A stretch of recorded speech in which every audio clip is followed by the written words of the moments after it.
नमस्ते दोस्तों, इस वीडियो में हम बात करेंगे इंडिया चाइना बॉर्डर डिस्प्यूट पर। इंडिया चाइना बॉर्डर पर टेंशन्स एक बार फिर से बढ़ गई हैं। चाइना ने इंडियन बॉर्डर पर ट्रांसग्रेशंस बढ़ा दिए हैं इस साल पिछले साल के मुकाबले। चाइना ये सब ट्रांसग्रेशंस क्यों बढ़ा रहा है, इंडिया को वो क्या मैसेज देना चाहता है और क्या प्रभाव पड़ेगा इस सब का इंडिया पर, आइए देखते हैं।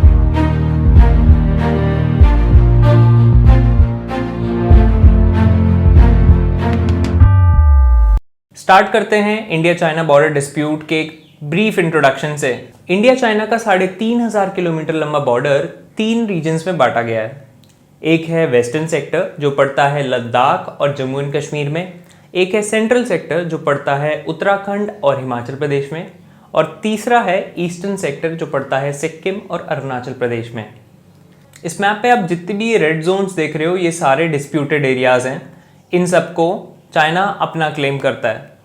इस मैप में जो टॉप मोस्ट रेड एरिया आप देख रहे हो वो है स्काई चेन, ये चाइना के कंट्रोल में है और बाकी सारा एरिया इंडिया के कंट्रोल में है। स्काई चेन को 1962 वॉर में चाइना ने इंडिया से कब्जा लिया था। वैसे तो चाइना अरुणाचल प्रदेश के अंदर भी काफ़ी अंदर तक घुस गया था, लेकिन उसने अपनी तरफ से ही सीज फायर डिक्लेयर करके खुद ही बैक ट्रैक कर लिया। तो Arunachal Pradesh as you know अभी भी इंडिया का हिस्सा है और इंडिया के कंट्रोल में है। ये जो इंडिया चाइना की बॉर्डर डिस्प्यूट है मैंने बहुत सिंप्लीफाई करके बताई है, ये एक्चुअल में थोड़ी सी और कॉम्प्लेक्स है और इंटरेस्टिंग भी बहुत है। अगर आपका जानने में इंटरेस्ट हो तो आप कमेंट्स में बता देना, मैं एक और वीडियो बना दूंगा। अब बात करते हैं लाइन ऑफ एक्चुअल कंट्रोल की, LAC। ये LAC जो है इंडिया और चाइना को आज प्रेजेंट डे में डिवाइड करती है, लेकिन ये एक वेल डिफाइंड लाइन नहीं है। इंडिया और पाकिस्तान को जो डिवाइड करती है लाइन LOC वो वेल डिफाइंड है, दोनों कंट्री को क्लियर पता है कि कौन सी वो लाइन है। लेकिन LAC के केस में दोनों कंट्री के अपने अलग अलग परसेप्शन है।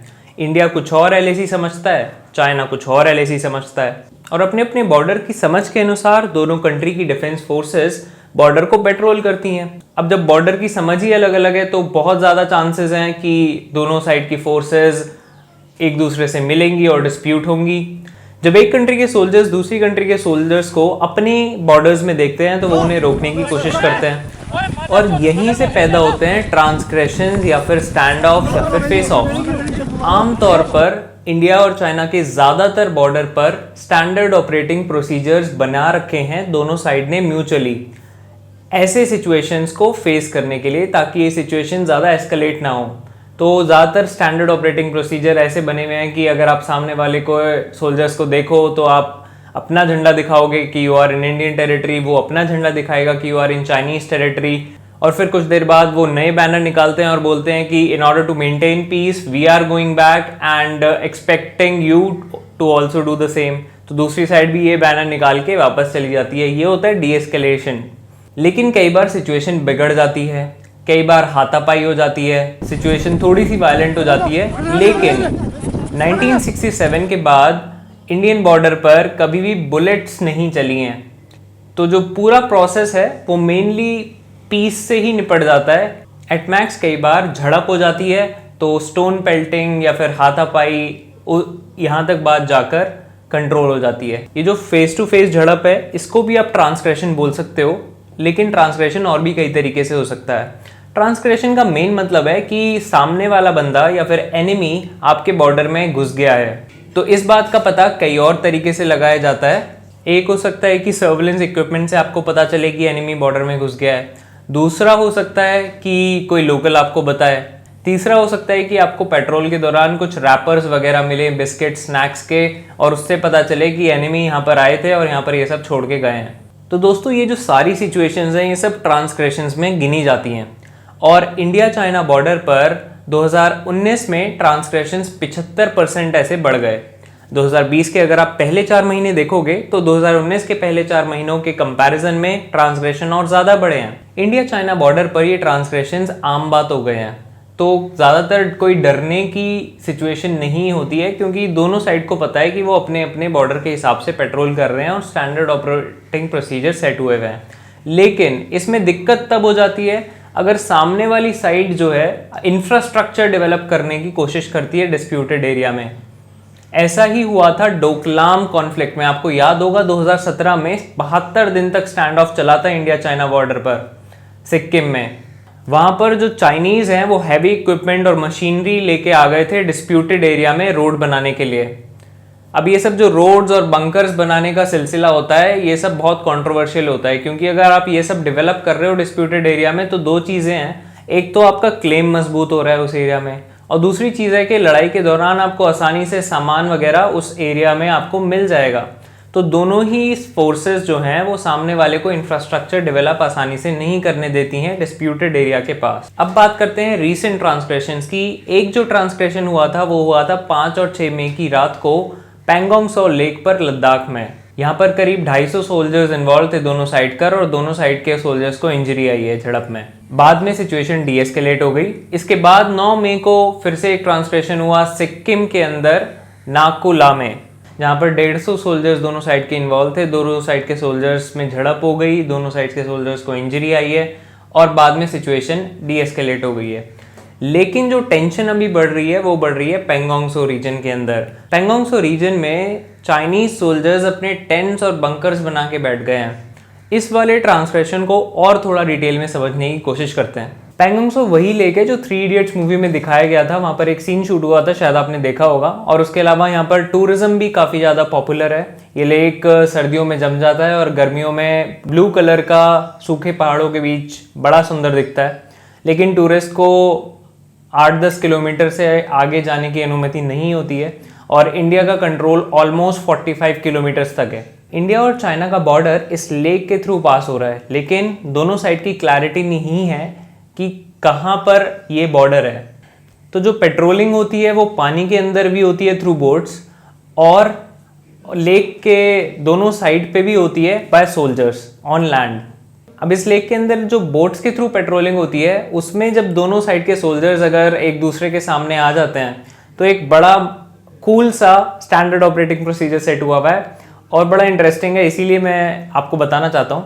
इसमें क्या होता है, लेट्स से कि चाइनीज साइड से एक बोट आ रही है, तो इंडियन साइड से भी सोल्जर्स अपनी बोट लेके जाएंगे और आमने सामने आने के बाद कुछ दूर आके रुक जाएंगे। अब इंडियन साइड के सोल्जर्स बैनर दिखाएंगे कि you are in Indian territory, go back. Chinese side के सोल्जर्स दिखाएंगे कि you are in Chinese territory, go back. उसके बाद 10 मिनट दोनों वेट करते हैं, कोई मूव नहीं करता है। उसके बाद दोनों में से कोई भी एक साइड नया बैनर निकालेगी कि in respect of the peace we are going back and we hope you will also do the same. तो दूसरी साइड भी वापस चली जाती है। इन केस चाइनीज साइड का सोल्जर वापस नहीं गया और आगे बढ़ गया बोट लेके, तो इंडियन साइड का सोल्जर उसे चेज करेगा और उसके चारों तरफ तेजी से बोट घुमाएगा गोल घेरे में। इसे कहते हैं वर्लपूल, और एक ऐसा करंट क्रिएट होता है जिससे उसकी बोट फिर मूव नहीं कर पाती और फिर फाइनली उसे वापस जाना पड़ता है। तो ये स्टैंडर्ड ऑपरेटिंग प्रोसीजर दोनों साइड की डिफेंस फोर्सेस ने मिलकर तय किया हुआ है। लेकिन इस बार झड़प हुई लैंड पेट्रोलिंग के दौरान। पैंगोंग सो लेक के नदर्न साइड पर स्पर्स ऑफ माउंटेन है, kind of lines of mountain, और इनको बोला जाता है फिंगर्स। तो आमतौर पर जो जनरल समझ है वो ये है कि इंडिया का कंट्रोल है 1 to 4 फिंगर पे और चाइना का कंट्रोल है 5 to 8 फिंगर पे। लेकिन इंडिया के अकॉर्डिंग LAC लाई करता है फिंगर 8 पे, और चाइना के अकॉर्डिंग LAC लाई करता है फिंगर 2 पे। तो उसी हिसाब से दोनों साइड की फोर्सेस पेट्रोल करती हैं। इंडियन सोल्जर्स पेट्रोल करते हैं फिंगर 8 तक बाय फुट, और चाइनीज सोल्जर पेट्रोल करते हैं फिंगर 2 तक बाय कार। तो अभी जो रिसेंटली 5 मई को रात को झड़प हुई वो हुई फिंगर 5 के आसपास। 5-6 की रात को जो भी झड़प हुई सिचुएशन बाद में डीएस्केलेट हो गई और पीस मेंटेन रहा। लेकिन अब दिक्कत ये है कि चाइनीज साइड के करीब 100 सोल्जर्स अपने टेंट्स और बंकर्स बनाकर बैठ गए हैं फिंगर 3-4 के आसपास, और इंडियन सोल्जर्स को फिंगर 2 से आगे मूव नहीं करने दे रहे। इंडियन साइड में भी इक्वल स्ट्रेंथ में सोल्जर्स डिप्लॉय कर दिए गए हैं, और आर्मी ने जो भी नेसेसरी स्टेप्स लेने चाहिए वो ले रहे हैं। लेकिन एक करंट स्टैंड ऑफ की सिचुएशन क्रिएट हो गई है। केवल पैंगोंग सो के एरिया में ही नहीं, वेस्टर्न सेक्टर के अंदर पैंगोंग सो के पास गलवान रीजन में भी चाइना की एक्टिविटी काफ़ी बढ़ गई है, और डेमचौक एरिया में भी चाइनीज एक्टिविटी काफ़ी बढ़ गई है। तो जो वेस्टर्न सेक्टर वाला बॉर्डर है वो काफ़ी ज़्यादा एक्टिव हो गया है राइट नाउ। अभी जो पैंगोंग सो लेक वाला रीजन है ये इंडिया के लिए स्ट्रैटेजिकली बहुत इंपॉर्टेंट है डिफेंस पॉइंट ऑफ व्यू से। चाइना ने अपने रीजन में पैंगोंग सो के अराउंड रोड्स बना रखी हैं, और in case of a war China जो है नॉर्थ ऑफ द लेक और साउथ ऑफ द लेक से इंडिया के अंदर एंटर कर सकता है। तो इस रीजन पर इंडिया अपना इफेक्टिव कंट्रोल बना के रखना चाहता है ताकि वो डिफेंसिव सिचुएशन में अच्छे से डिफेंस कर सके। इसीलिए ये जो पैंगोंग त्सो लेक वाला ट्रांसग्रेशन है ये काफ़ी ज़्यादा इंपॉर्टेंट है। अब ऐसे केसेस में जैसे मैंने आपको बताया एक स्टैंडर्ड ऑपरेटिंग प्रोसीजर सेट है सिचुएशन डी एस्केलेट करने के लिए। अगर वो काम नहीं करता है तो बात आती है मिलिट्री लीडरशिप पे, वो आपस में बात करते हैं और सिचुएशन को कंट्रोल करने की कोशिश करते हैं। अगर यहाँ से भी बात नहीं बनती है तो फिर बात जाती है डिप्लोमेटिक लेवल पे, जहाँ पर दोनों कंट्रीज के डिप्लोमेट आपस में बात करके सिचुएशन को रिजॉल्व करते हैं। एक्सपर्ट्स को ये पूरी उम्मीद है कि बाकी सारे ट्रांसग्रेशंस के जैसे या फिर बाकी सारे स्टैंड ऑफ्स के जैसे ये मुद्दा भी बातचीत से सॉल्व हो जाएगा और बात ज़्यादा आगे एस्केलेट नहीं होगी और वॉर तक तो बिल्कुल नहीं जानी चाहिए। लेकिन गौर करने वाली बात यह है कि इन ट्रांसग्रेशंस का टाइमिंग चाइना डिसाइड कैसे करता है, वो क्या मैसेज देना चाहता है इंडिया को, और ये ट्रांसग्रेशंस साल दर साल बढ़ भी रहे हैं तो उससे क्या मतलब निकाला जाए। अब इसमें एक एक्सपर्ट्स की व्यू तो ये आ रही है कि चाइना बॉर्डर पर ये सब ट्रांसग्रेशंस होना, कश्मीर के अंदर टेररिस्ट एक्टिविटी बढ़ना और पाकिस्तान ऑक्यूपाइड कश्मीर के अंदर गिलगिट बल्तिस्तान में पाकिस्तान गवर्नमेंट का इलेक्शंस कराना, जिससे पाकिस्तान गवर्नमेंट की पॉलिटिकल पावर वहाँ पर और कंसोलिडेट हो जाएगी। ये सारे के सारे इवेंट्स लिंक्ड हैं और इंडिया पर एक दबाव बनाने की कोशिश की जा रही है on the border regions by Pakistan and China. हालांकि ज़्यादातर डिप्लोमेटिक और मिलिट्री एक्सपर्ट इस व्यू को नहीं मानते। ज़्यादातर एक्सपर्ट्स का ये मानना है कि ये जो ट्रांसग्रेशंस हैं ये हर साल होने वाले ट्रांसग्रेशन जैसे ही हैं और ये एक नया नॉर्मल बन चुका है। इस टाइम पर अप्रैल एंड और मई में बर्फ़ पिघलती है, दोनों साइड से पेट्रोलिंग बढ़ती है और पेट्रोलिंग बढ़ने के कारण दोनों साइड में झड़प भी बढ़ती हैं। लेकिन एक बात क्लियर है कि चाइना इन सब ट्रांसग्रेशन से हमेशा कुछ ना कुछ मैसेज भेजने की कोशिश जरूर करता है। चाइना जो है वो इन सब ट्रांसग्रेशंस को कई तरीके से इस्तेमाल करता है अपना मतलब निकालने के लिए।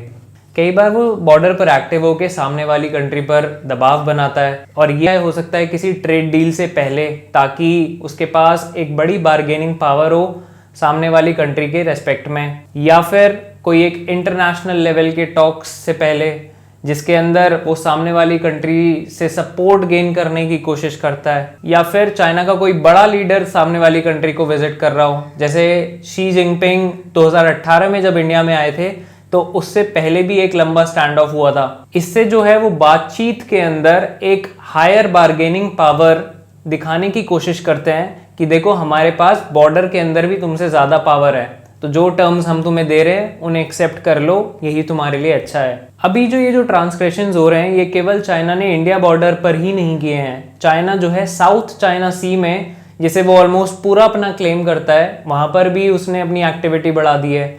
ईस्ट चाइना सी में भी उसने अपनी एक्टिविटी बढ़ा दी है। ताइवान के अराउंड जो वाटर्स हैं वहाँ पर भी उसने अपनी एक्टिविटी बढ़ा दी है। ये सब चाइना तब कर रहा है एट अ टाइम जहां पर चाइना के खिलाफ पूरी दुनिया के अंदर एक ग्लोबल बैकलैश चल रहा है कोविड-19 को लेके। तो हो सकता है कि चाइना कंट्रीज को चुप कराने की कोशिश कर रहा हो उस बदनामी से बचने के लिए। ये सब सिचुएशन का एक और मतलब हो सकता है कि चाइना के अंदर नॉर्मल चाइनीज़ पब्लिक में चाइनीज़ कम्युनिस्ट पार्टी और शी जिनपिंग की पॉपुलैरिटी थोड़ी सी कम हो गई है क्योंकि उन्होंने कोविड सिचुएशन को थोड़ा मिस हैंडल किया। तो हो सकता है कि ये जो बॉर्डर पे वो एनरोचमेंट्स कर रहा है वो लोगों के अंदर एक नेशनलिस्टिक इमोशन बढ़ाने की कोशिश कर रहा हो ताकि लीडर्स के लिए रेस्पेक्ट बढ़े लोगों की वापस से। और ये सारे जो भी रीजंस हैं इनके पीछे एक बेसिक रीजन है, वो है चाइना का अग्रेशन। चाइना जो है अपनी एग्रेसिव पोस्चरिंग से बाकी की दुनिया पर असर्टिवनेस बढ़ाने की कोशिश करता जा रहा है। उसका एम है एक सुपर पावर बनना और उस सुपर पावर बनने में वो आसपास की कंट्रीज को बुली करने की कोशिश करता है। अगर आप चाइना की बेसिक फिलॉसफी की बात करो तो वो ये है बेसिकली कि चाइना के अराउंड जो भी रीजन है, चाहे वो समुद्र हो चाहे लैंड हो, जहां पर भी नेचुरल रिसोर्सेज ज्यादा होती हैं और जो भी area defence point of view से ज्यादा महत्व रखता है, ऐसे एरियाज को चाइना कब्जाने की कोशिश करता है। बोलता है कि हम इस पूरे एरिया को ट्रेडिशनली ओन करते थे। चाइना ने तिब्बत को तो एनेक्स कर ही लिया है काफ़ी टाइम पहले और अब वो साउथ चाइना सी को कब्जाने की कोशिश में है। इंडिया के स्ट्रैटेजिक पॉइंट्स वो अपने साथ चाहता है। जापान के साथ उसका बॉर्डर डिस्प्यूट है, कोरिया के साथ उसका बॉर्डर डिस्प्यूट है। ओवरऑल अगर आप सब चीज़ों को समेट लो तो रिजल्ट एक ही है, इन सब चीज़ों से चाइना अपना कुछ ना कुछ मतलब निकालने की कोशिश करता है। दोस्तों एक और सवाल पैदा होता है कि ये जो चाइनीज़ एग्रेशन बढ़ता जा रहा है, इससे क्या कभी वॉर की सिचुएशन पैदा हो सकती है, या फिर करंट जो टेंशन्स बढ़ रही हैं उससे क्या वॉर की सिचुएशन पैदा हो सकती है। तो दोस्तों ज़्यादातर एक्सपर्ट्स का मानना है कि इंडिया और चाइना के अंदर वॉर हाईली अनलाइकली है, एटलीस्ट रीसेंट फ्यूचर में। मोस्टली जो स्टेटस क्यो है वो बना रहेगा। ऐसा इसलिए है कि दोनों कंट्रीज़ ने अपने डिस्प्यूट्स के साथ में रहना सीख लिया है। एक तो दोनों ही कंट्रीज़ के पास न्यूक्लियर वेपन्स हैं, दोनों ही न्यूक्लियर पावर्स हैं। दूसरी बात, दोनों कंट्रीज़ को इकोनॉमिक कॉस्ट का पता है कि वॉर बहुत ज़्यादा महंगी पड़ने वाली है। तो अनलेस कोई बहुत बड़ा ब्लंडर ना हो जाए किसी एक साइड पे, या फिर कोई एक अनकंट्रोलेबल सिचुएशन ना पैदा हो जाए, तब तक इंडिया और चाइना के बीच में वॉर इज़ वेरी अनलाइकली। दोस्तों आपका क्या मानना है, ये जो चाइनीज़ एग्रेशन है इससे चाइना और ज़्यादा स्ट्रांग हो जाएगा या फिर ये उसका एग्रेशन बैकफायर करेगा? कमेंट्स में अपनी राय ज़रूर बताइएगा। दोस्तों इस वीडियो में बस इतना ही। वीडियो अच्छी लगी हो तो लाइक कर देना, शेयर ज़्यादा से ज़्यादा करो वीडियो को, ताकि मैं ज़्यादा से ज़्यादा लोगों के पास अपनी इन्फॉर्मेशन पहुंचा पाऊँ, मेरे को भी सपोर्ट मिलेगा। और अगर चैनल पे नए हो तो सब्सक्राइब ज़रूर करना, मैं ऐसी इन्फॉर्मेटिव वीडियोस आगे भी बनाता रहूँगा।